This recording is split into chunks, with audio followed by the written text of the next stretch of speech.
Podem ler?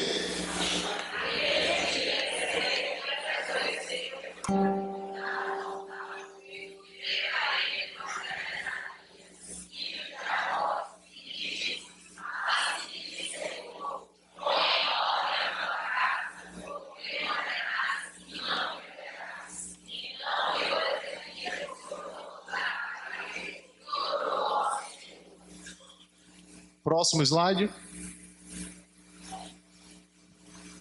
Pode deixar no próximo, nesse slide aí, meu amado.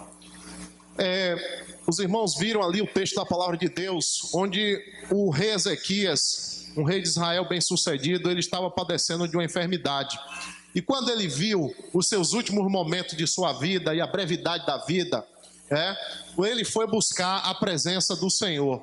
Mas é interessante que, embora a enfermidade o incomodasse, incomodaria qualquer um de nós, a palavra de Deus para o rei Ezequias foi: Ezequias, põe em ordem a sua casa.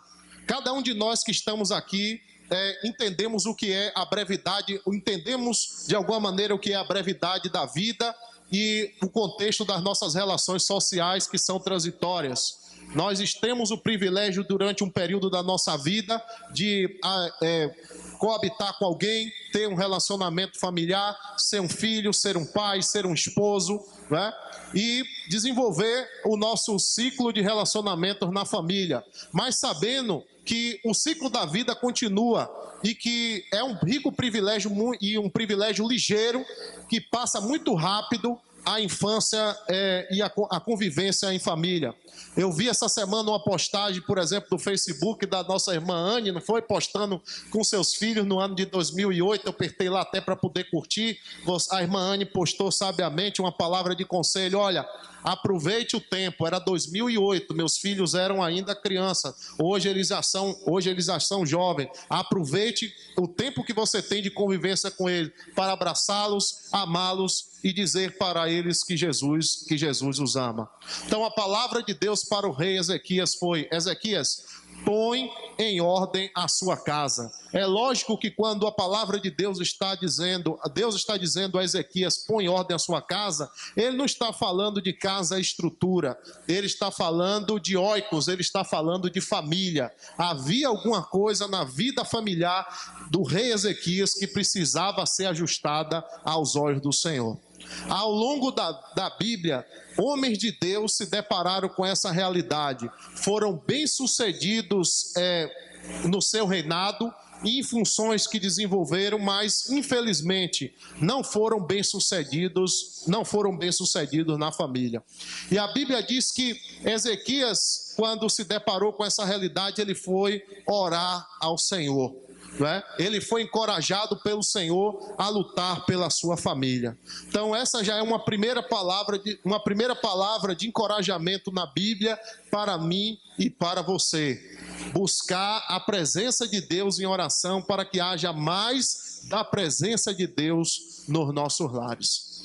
A Bíblia fala, por exemplo, de Davi, que foi um rei bem-sucedido, mas infelizmente ele foi negligente em relação à sua família. Sabemos que o rei Davi, ele teve uma divisão no seu reinado em função da disputa entre Aminon, seu filho, e Absalão, e o reino de Israel ele foi dividido entre reino do norte e reino do sul. Também sabemos que infelizmente houve até mesmo um estupro na família do rei Davi, onde o seu filho Aminon, ele comete um estupro da sua irmã Tamar. Então Davi, embora tenha todos os prerrogativos positivos como rei, houve muita liberdade por alguma negligência na sua casa, e de alguma maneira ele sofreu com isso, Também nós temos um outro exemplo muito clássico, que pode o irmão passar o slide aí, que foi um sacerdote de Israel chamado Eli. E a Bíblia diz que Eli, ele foi bem sucedido como sacerdote, mas ele foi um pai negligente. Ele tinha 2 filhos, chamado Ofni e chamado Finéias, e os seus filhos, infelizmente, não seguiam com fidelidade o sacerdócio. Quando alguém vinha e trazia alguma oferta para ser apresentado ao altar do Senhor, ao invés de esses filhos do sacerdote ali, que também estavam sendo preparados para o sacerdócio, pegarem a oferta e fazerem como deveria ser feito a oferta ao Senhor, eles tomavam para si a gordura, tomavam para si o privilégio e não exerciam o sacerdócio com fidelidade, mas com infidelidade, e isso produzia escândalo no meio do povo de Israel. Era uma tremenda brecha que havia sido dada ali, onde ao invés de as pessoas terem prazer de ir até a tenda, ali oferecer a sua oferta ao Senhor, de se relacionar com Deus, as pessoas começaram a murmurar e a se afastar da presença de Deus, por causa do mau testemunho dos filhos de Eli. E Eli teve o seu sacerdócio interrompido, e o profeta Samuel é que dá continuidade depois a esse sacerdócio. Por quê? Porque ele não foi sábio no direcionamento dos seus filhos, e alguma coisa faltou no exercício do seu sacerdócio perante os seus filhos. Pode seguir, amado. A palavra de Deus diz algo muito sábio, que eu queria que os irmãos lessem aí em Marcos 8:36. Os irmãos podem ler?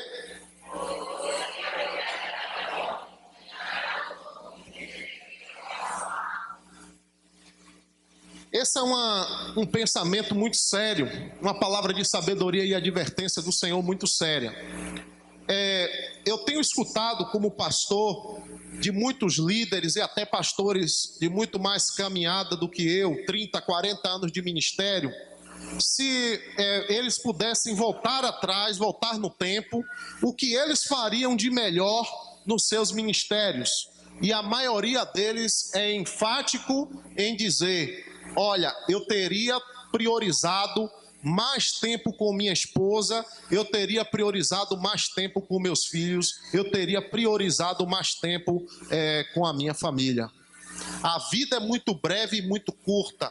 Essa reflexão cabe para o irmão e para a irmã que tem um ritmo de vida, um ritmo de vida intenso, faculdade, trabalho, para os microempresários, para todos nós. Cabe a reflexão de que, embora tenhamos uma sociedade que progride em muitas áreas de competência da sabedoria humana, mas que cada vez mais negligencia a sua casa, negligencia a sua alma. Quando diz essa reflexão, ela nos faz pensar que uma pessoa que não está de bem com Deus e não está de bem com a sua família, ela também não terá resultado satisfatório nem na igreja, em algum ministério na igreja, do exercício dos seus dons, nem tampouco em nenhuma atividade que fizer.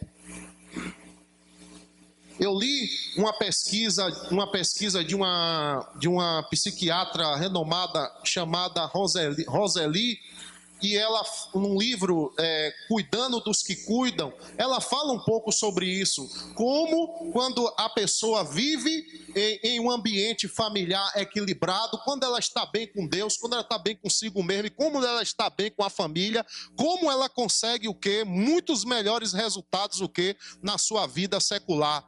Ela progride muito mais caminha em uma rota de crescimento muito mais firme e muito mais contínua, muito mais regular do que aqueles que não têm um ambiente familiar equilibrado. Pode passar o próximo slide, amado.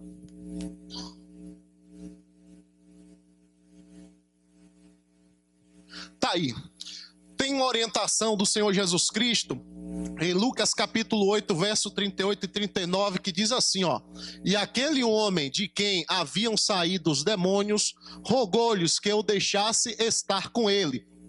Mas Jesus despediu, dizendo torna para a tua casa e conta quão grandes coisas,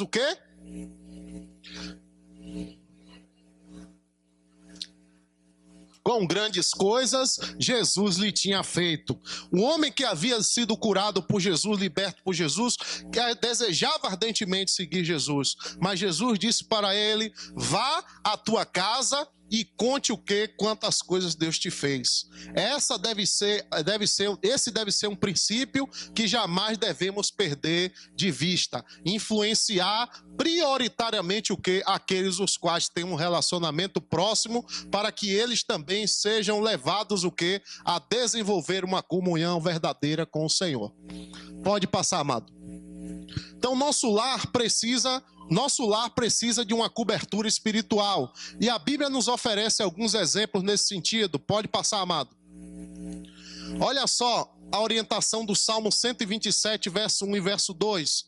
Esse é um princípio que jamais devemos nos esquecer. Se o Senhor não edificar a casa, em vão trabalham os que edificam. Se o Senhor não guardar a cidade, em vão vigia a sentinela. Inútil vos será levantar de madrugada, repousar à tarde, comer o pão de dores, pois assim dá ele aos seus amados o sono. Vivemos a sociedade onde as pessoas correm de um lado para o outro buscando coisas.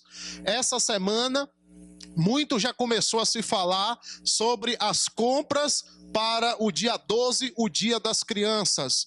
Mas muitos desejos que existem nos pais de transpor a sua realidade lá atrás de infância, de que tiveram privações de muitas coisas e querem proporcionar aos seus filhos algo de melhor, acabam muitas vezes o quê? Por se endividar cada vez mais, e por se endividar mais, eles têm o quê? Que trabalhar mais para poder o quê? Honrar os seus compromissos, e isso o pai e a mãe precisa cada vez mais o quê? Ficar ausente da comunhão com seu filho, ausente o quê? Da comunhão da comunhão conjugal.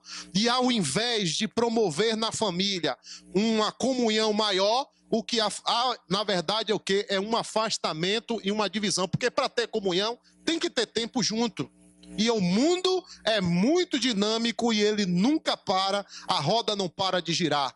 Então a Bíblia está nos advertindo no meio de tudo isso que a ser responsável que diante de Deus e ter o que? Não ter ansiedade por essas coisas, saber ser seletivo no que é prioridade. Promover o conforto para a minha família é prioridade, é uma prioridade, é importante, mas eu não posso perder de vista que mais do que conquistar coisas para a minha família, eu preciso dar de mim mesmo para a minha família, do melhor do meu amor, do meu diálogo, da minha atenção, da minha comunhão com Deus. Amém?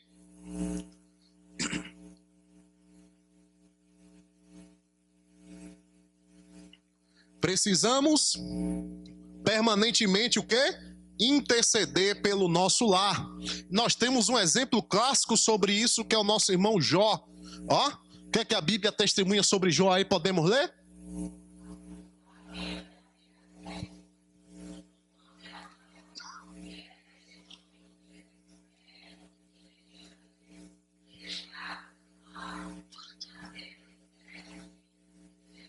Segura lá o primeiro, volta lá o slide anterior, amado. Olha só que coisa interessante. A Bíblia já começa dizendo que o referencial de Jó, antes de ele ser um homem de oração pela sua família, a Bíblia está mostrando o quê? Que o relacionamento de Jó com Deus era um relacionamento o quê? Olha, quem dava esse testemunho de Jó era o próprio Deus, que Jó era o quê? Um homem íntegro, reto, temente a Deus e se desviava do mal. É isso que a próxima geração, ela carece. Ela carece de pais e mães que sejam quê? Referenciais de integridade, de retidão e de relacionamento com Deus. Pode seguir. Podem ler, irmãos.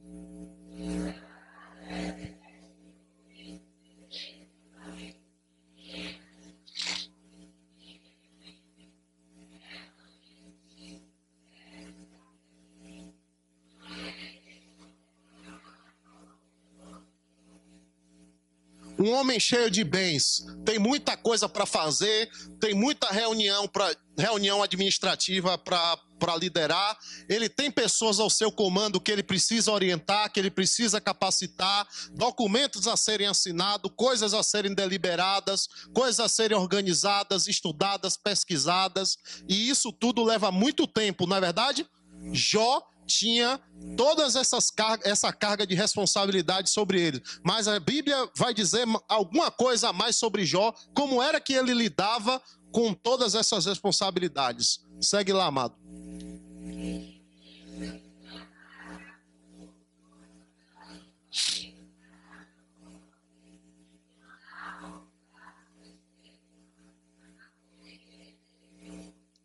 Jó conseguia o quê? Perceber que era necessário o quê? Ter uma comunhão próxima com seus filhos.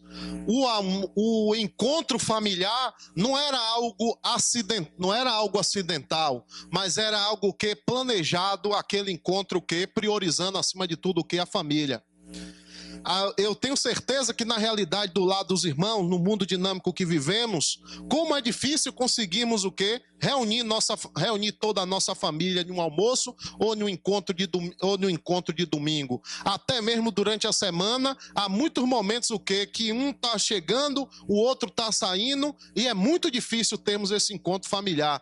E se nós não colocarmos isso como uma prioridade, assim como colocamos muitas vezes o quê? A reunião na nossa empresa, né? Se a gente não colocar isso como prioridade, ir também para a reunião escolar dos nossos filhos, para acompanhar, para ter comunhão com ele, quando ele vai fazer uma apresentação na escola, quando ela vai fazer uma apresentação no balé, quando, né, você vai ter ali um privilégio, né, porque para mim não é uma obrigação, mas é um privilégio estar com minha esposa, fazendo compras com ela no mercado, porque é um tempo a mais que eu estou tendo com ela, o quê? De comunhão. Quando a gente entender isso, então a coisa vai mudar. E Jó era um homem, o quê? Que tinha um relacionamento familiar, o quê? Como uma prioridade máxima, apesar de ser cumpridor, o quê? Das suas responsabilidades como cidadão e como empresário.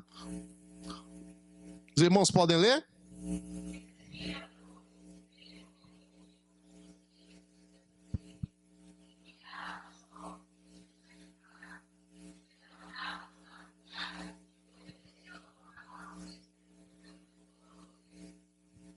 Que maravilha! Que maravilha, olha só, Jó, além de separar um tempo para ter comunhão com seus filhos, ser um homem reto, um empresário bem-sucedido, um homem de vida aprovada por Deus, mas Jó também tinha um entendimento que com todo o conforto que ele estivesse proporcionando à família dele, com toda a estabilidade do lar, com o melhor plano de saúde, com um fundo de garantia muito bom, com aposentadoria muito boa, com a herança muito boa que ele podia deixar para os seus filhos, mas Jó entendia o quê? Que sem tudo isso, sem Deus, é o quê? Nada. E muitos dos nossos, infelizmente, ainda não pararam para refletir o que é mais importante na vida aos olhos de Deus. A sua família, a minha família é o mais importante do que qualquer uma outra coisa, né? Abaixo de Deus, a sua família é o bem mais precioso que você possui. Lute por ela, trabalhe por ela e que Deus possa assim fortalecer a cada dia os nossos lares. E para concluir, está lá, ó, porque dizia Jó: porventura pecaram meus filhos e amaldiçoaram a Deus no seu coração. Assim fazia Jó o quê? Olha que expressão interessante no final. Continua. É perseverando, irmãos, que a gente vence.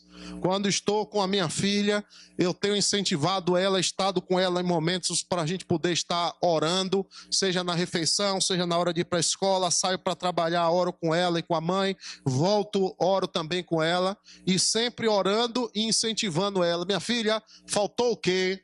Aí vou sempre perguntando para ela, faltou orar, não foi, papai? E ela gradativamente o que está compreendendo essa necessidade, né? E assim a gente vai plantando o quê? Uma sementinha, regando.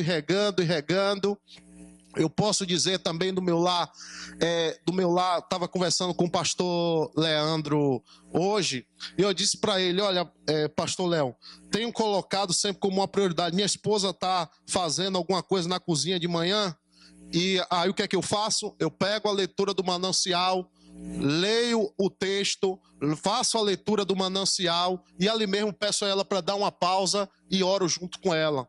E ontem, e ela compartilhou comigo, e eu tive o privilégio de participar ontem, que ela trabalha com as tias no salão ali na Joana d'Arc. Ela disse: Rafa, nós temos separado agora um momento sempre diário para poder estarmos orando ao Senhor, pedindo a bênção de Deus aqui no salão.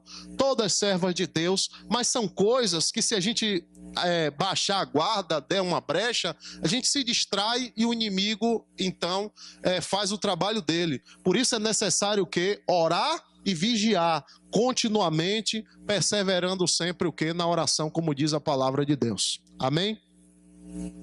Pode seguir. Existem aflições no lado ímpio e no lar do crente. A gente precisa também discernir isso.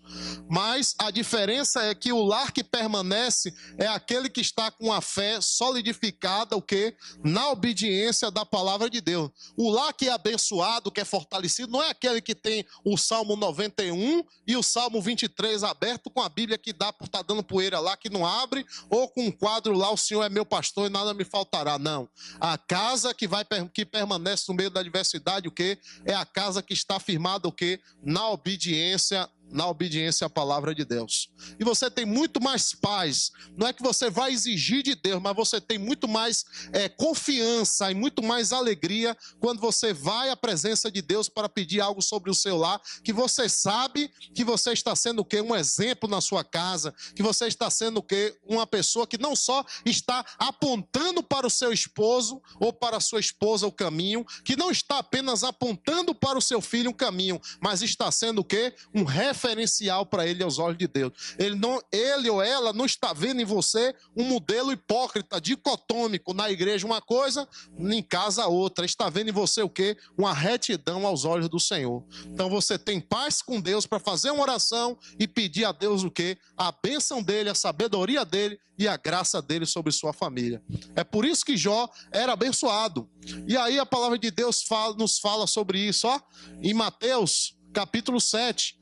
Todo aquele, pois, que escuta estas minhas palavras e as pratica, assemelhá-lo-ei ao homem prudente que edificou a sua casa sobre a rocha. E a rocha é? A rocha é? A rocha é? A gente tem que ter isso firmado no nosso coração e na nossa mente. E desceu a chuva, e correram os rios, e assopraram os ventos, e combateram aquela casa. E não caiu, porque estava edificada sobre a rocha. Me ocorreu até um pensamento aqui agora. A gente está tendo vários exemplos no tempo que estamos vivendo de lugares que estão sofrendo catástrofes, terremotos, maremotos, casas são totalmente destruídas, mas quando a sua casa estrutura, ela pode até mudar de tamanho, pode mudar de endereço, pode mudar de lugar, mas quando você tem realmente um lar solidificado na palavra de Deus, então você permanece apesar o quê? De qualquer dificuldade material, ou na bonança ou na falta, a sua família continua debaixo o quê? Da bênção e da potente mão de Deus. Amém? Diferente, né, daquela casa, o que está firmada sobre a areia, que diz lá, ó, que é aquele que ouve a palavra de Deus, o que e não pratica, e a Bíblia compara o que a um insensato. E desceu a chuva, e correram os rios, e assopraram ventos, e combateram aquela casa, e caiu, e foi grande a sua queda. A gente está vendo claramente isso aí no Brasil, o que os grandes empresários aí, políticos, donos de grande empreiteira, agora sofrendo o que grandes perdas no seu patrimônio, e as suas famílias sendo completamente expostas o quê? E enverga um filho de uma pessoa como essa, o quê? Em uma escola, e me deparar com um colega meu apontando para mim, e o meu pai lá com o rosto estampado nas redes sociais e sendo hostilizado por uma questão de roubo. Então tudo isso é muito triste, e isso é um grande exemplo, e um exemplo mais claro que temos o quê? Sobre construir a nossa casa sobre areia. Né? Nós precisamos tirar o quê? O anátema de nossos lares. Foi isso que Josué declarou. Já estamos finalizando a mensagem. Pode pôr aí a passagem. Olha o que foi que o Senhor falou através da boca de Josué. Podemos ler? Levanta-te.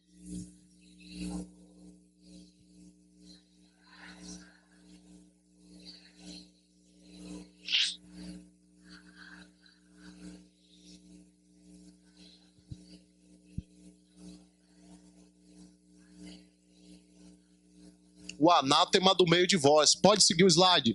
Amanhã, pois, vos chegareis segundo as vossas tribos, e será que a tribo que o Senhor tomasse chegará segundo as famílias, e a família que o Senhor tomasse chegará por casas, e a casa que o Senhor tomasse chegará homem por homem. E será que aquele que for tomado com o anátema será queimado a fogo, ele e tudo quanto tiver, porquanto transgrediu a aliança do Senhor e fez uma loucura em Israel. Está aí o Senhor dizendo para o povo de Israel que teve uma derrota muito grande para um povo pequeno chamado o povo da cidade de Ai. Israel tinha um exército superior a eles, mas perdeu a batalha por quê? Porque Acã e seus filhos o quê? Pegaram dos despojos de guerra que Deus disse a eles que não pegassem da cidade de Jericó, e assim o quê? O povo de Israel teve uma grande derrota, e não somente a família de Acã sofreu, como também todo o povo de Israel. Quando um membro da família tem dificuldade no seu casamento, tem dificuldade no seu relacionamento familiar, então a igreja sofre. Quando você não vai bem na sua casa, né? A sua empresa também está sofrendo também, porque você não vai ter um bom desempenho no seu ambiente de trabalho. Quando você não está bem na sua casa, consigo mesmo e com Deus, você também não terá um bom desempenho na sua universidade, no seu ambiente de trabalho. Então a sociedade é prejudicada de uma maneira geral porque as famílias precisam dar lugar para Deus. As famílias precisam dar lugar mais à palavra de Deus. As famílias precisam se reunir para orar. E os lares dos crentes precisam ser lares faróis e referenciar no meio dessa geração incrédula e perversa. Pode seguir, amado. E aí Josué fez a declaração de propósito. Eu e a minha casa... Solta o texto aí, meu amado. Porém, se vos parece mal aos vossos olhos, servir ao Senhor, escolhei hoje a quem sirvais, se ao Deus a quem serviram vossos pais que estavam além do rio, ou os deuses dos amorreus em cuja terra habitais. Porém, eu e a minha casa serviremos ao Senhor. Coloque isso a cada dia como propósito na tua vida, como propósito na sua família. Trabalhe arduamente sobre isso, para que Deus possa a cada dia derramar da sua bênção sobre ele. Finalizando, a Bíblia tem um exemplo muito clássico disso. E vou finalizar aqui com esse exemplo de Marcos no capítulo 9.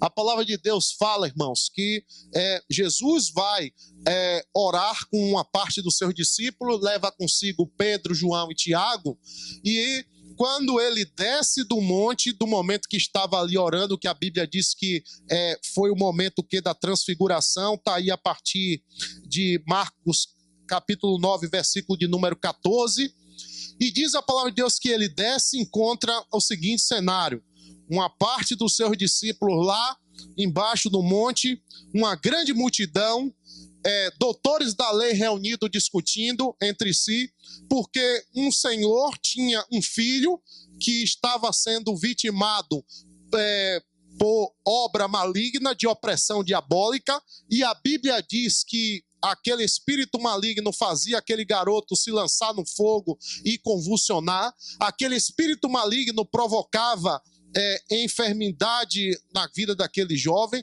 conturbava aquela família. E diga-se de passagem, antes de seguir a reflexão dessa ilustração bíblica, é muito importante a gente entender que tem a parte sim da nossa responsabilidade pessoal, da nossa busca com Deus, para a consagração e edificação do nosso lar e da nossa família, mas por um outro lado existe também a ação do maligno tentando de alguma maneira destruir os casamentos, destruir os lares. E a Bíblia diz que quando Jesus chega, os doutores da lei estão discutindo algo. E eles estavam discutindo o porquê que os discípulos de Jesus não puderam libertar aquele jovem e ministrar fizeram várias orações e aquele jovem, ele não foi liberto da força opressora de origem diabólica. Havia um alvoroço muito grande e havia um grande questionamento. Mas é interessante o que a palavra de Deus no texto segue dizendo o seguinte, que Jesus se aproxima e a partir do verso do verso de número 16, isso vai ficar mais claro. Volta aí, eu vou ler com os irmãos aqui e vamos encerrar aqui. Olha, perguntou Jesus: o que vocês estão discutindo? Pode ir seguindo. Um homem no meio da multidão respondeu: mestre, eu te trouxe o meu filho que está com o espírito que o impede de falar.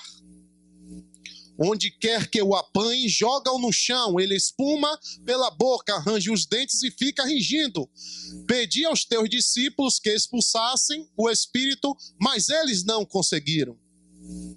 Respondeu Jesus: ó geração incrédula, até quando estarei com vocês e até quando terei de suportá-los? Tragam-me o menino. Então eles o trouxeram. Quando o espírito viu Jesus, imediatamente causou uma convulsão no menino. Este caiu no chão e começou a rolar, espumando pela boca. Antes de a gente seguir essa leitura, queria chamar a sua atenção para uma coisa. A Bíblia já narra, antes desse capítulo, vários momentos em que Jesus expulsou demônios. Mas é interessante que quando este jovem, opresso por espírito maligno, se aproxima de Jesus, Jesus não direciona a palavra ao garoto, mas ao invés de estender as mãos de imediato e repreender o maligno, ele passa a dialogar com Jesus, vai e se direciona para quem?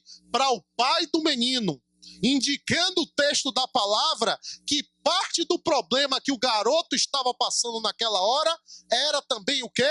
Alguma irresponsabilidade, alguma brecha dada o quê? Pelo pai. Alguma coisa que deixou de ser feita e o inimigo estava o quê? Se aproveitando o quê? E atingindo a vida do garoto. E olha só o que Jesus faz. Jesus se volta agora, Jesus fala à multidão e depois ele se volta o quê? Para o pai e diz, ó, Jesus perguntou ao pai do menino: há quanto tempo ele está assim? Desde a infância, respondeu ele. Talvez a pais que estão me ouvindo aqui nessa noite, nessa igreja, né, que estejam dentro dessa condição aqui, que estão entendendo já com profundidade, até pela pergunta que Jesus fez. Jesus perguntou a ele: há quanto tempo está assim? E aquele pai em desespero diz: desde a infância. Quantos irmãos estão aqui que têm filhos e filhas o que? Orientados no caminho do Senhor e na palavra. Se não orientados no caminho do Senhor, orientados o que? No caminho da retidão, e orientados no caminho o que? Da integridade do caráter. Aí foi ensinado a ter um comportamento ético e moral correto aos olhos de Deus. Ser cumpridor dos seus deveres. Mas o que é que acontece? Durante um tempo da sua vida, o problema não foi o quê? Questão de orientação, mas foi uma questão o quê? Uma questão de escolha. E aí o quê?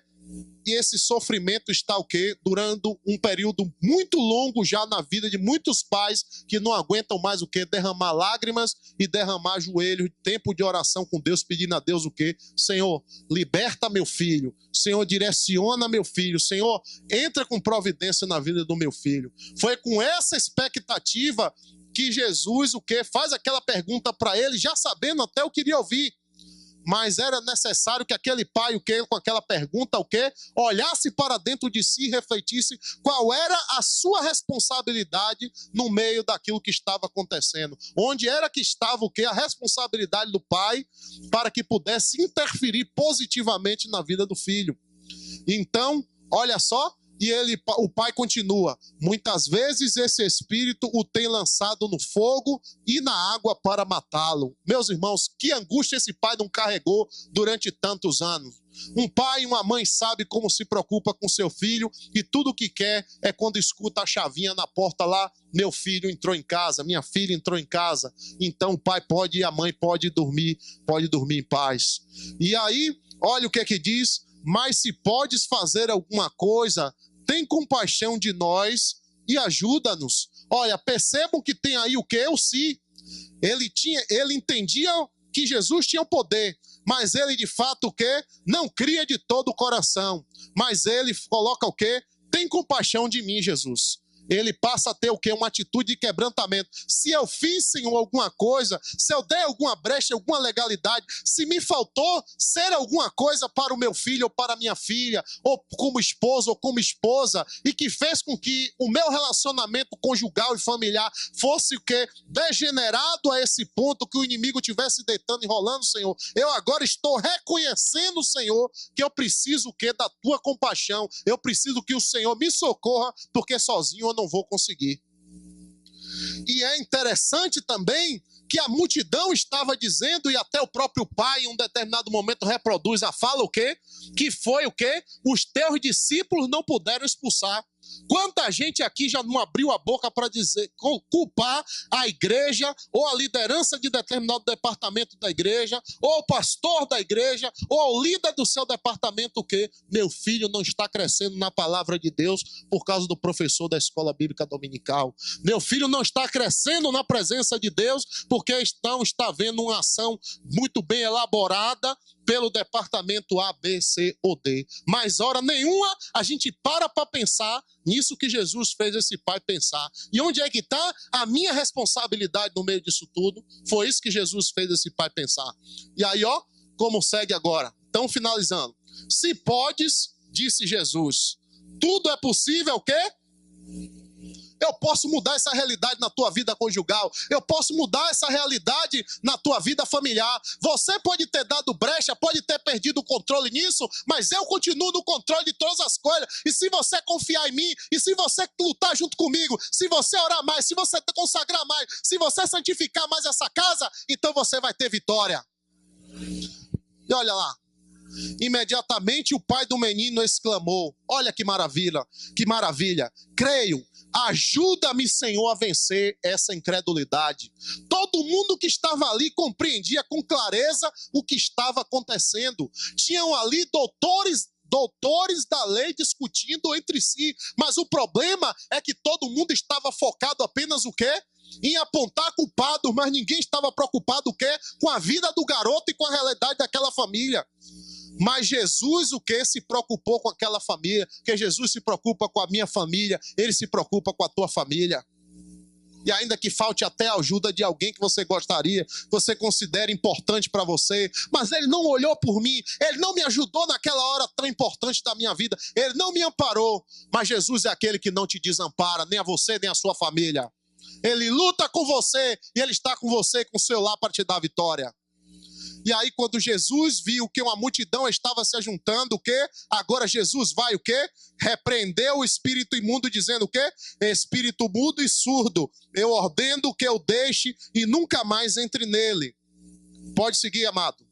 E o espírito gritou, agitou-se o que? Violentamente saiu, o menino ficou como morto, ao ponto de muitos dizerem o que? Ele morreu. Aí Satanás estava o quê? Tentando de alguma maneira o quê? Mascarar a situação, para que o pai do garoto e quem estava ali o quê? Duvidasse o quê? Da solução. Talvez tenha muita situação que você está enfrentando, você já está orando há um tempo por seu filho, pelo seu casamento, você está ali perseverando para a restauração do teu lar, e aí o inimigo está dando algum bradozinho, o gatinho está dando algum brado lá para tentar o quê? Paralisar você. Mas aí o quê? Entra Jesus na jogada e Jesus não se impressiona com nada disso. Não se impressione com nada disso. Continue na posição que Deus está te mandando você ficar. Tira o anátema da tua casa, santifica, ora, busca, consagra, procura dar exemplo dentro de casa e você vai ver o resultado da tua fé. Vai ver o resultado do quê? Da ação de Deus, o quê? Na tua casa. Mas não sai da posição e orientação do Senhor por causa de nenhuma estratégia do maligno, não. E aí, ó, mas Jesus tomou o quê? Pela mão, tomou o garoto e o levantou e ele ficou o quê? Em pé. Louvado e engrandecido seja o nome do Senhor. Seja o que for que esteja te angustiando, na vida conjugal, na vida familiar, sozinho você não vai vencer, mas se você entregar a sua vida a Jesus, se você consagrar mais o teu lar a Jesus e deixar que Ele seja o Senhor da tua casa e do teu lar, mas na sua plenitude e inteireza do ser, você vai ter vitória. Amém? Então, quem está aqui na casa do Senhor nessa noite, que ainda não tomou essa decisão. Esse é um rico privilégio e um momento que você tem para você fazer isso. Não lute mais sozinho. Você viu que aquele pai, enquanto estava o quê? Sozinho, o inimigo estava deitando o quê? Enrolando no lado dele. Mas quando Jesus entrou, fez toda a diferença. Deixa Jesus entrar na tua casa, como disse aquele louvor tão cantado, né, de todos os ritmos. Deixa Jesus entrar na tua casa, na tua vida, no teu lar, na plenitude. Deixa Jesus guiar a tua casa. Você que está lutando também o que pelo teu lado, não desiste não do teu casamento, da tua família. O Espírito Santo de Deus tem colocado sempre essa palavra nessas semanas no meu lábio. Não desista não, persevere. Reflita nesse texto, saia daqui com encorajamento no seu coração, renove sua aliança com Deus. Senhor, estou lendo pouco a tua palavra dentro da minha casa, vou ler mais. Senhor, estou orando pouco com minha esposa, estou orando pouco por meus filhos e com meus filhos. Senhor, eu vou orar mais. Senhor, eu estava já desistindo, Senhor. Eu tenho orado, mas só recebo agressividade, Senhor. Mas, Senhor, eu vou continuar orando, Senhor, porque eu vou continuar crendo, não no que a resposta que o homem pode me dar, mas eu vou continuar crendo no teu milagre, Senhor, no meu lar, na minha casa e na minha vida. Eu vou continuar crendo, Senhor. O inimigo pode estar, Senhor, levando vantagem nesse momento na vida do meu filho, da minha filha. Pode ter sido influenciado a se desviar da presença do Senhor por algum agente influenciado por ação diabólica. Mas, Senhor, meus filhos foram gerados pelo Senhor para ser bênção no Senhor. Minha família é do Senhor. Se posicione espiritualmente da maneira correta aos olhos de Deus. Faça essa aliança, renove a sua fé e sua aliança com Deus, mas não desista. Não desista. O diabo tentou convulsionar, lançar o menino naquela hora ali por terra. Humanamente falando, aquilo é muito duro para um pai ver. Mas o pai começou a enxergar não com os olhos naturais, ele começou a botar os olhos dele, não no problema que o filho estava enfrentando, mas ele começou a botar os olhos naquela hora, o quê? Em Jesus, que Jesus tinha todo o poder para libertar o filho dele daquela realidade. Não importa, foi para droga, foi para qualquer coisa. Senhor, meus filhos são do Senhor e eles vão voltar para a tua presença, Senhor. Eu vou continuar orando, eu vou continuar perseverando, e o meu Deus vai me dar vitória. Jesus vai trazer meu filho são, Jesus vai trazer minha filha sã para os caminhos dele, Jesus vai trazer o meu esposo, a minha esposa, Jesus vai restaurar meu lar. Ore e confia ao Senhor, ore e confia ao Senhor. Pai querido,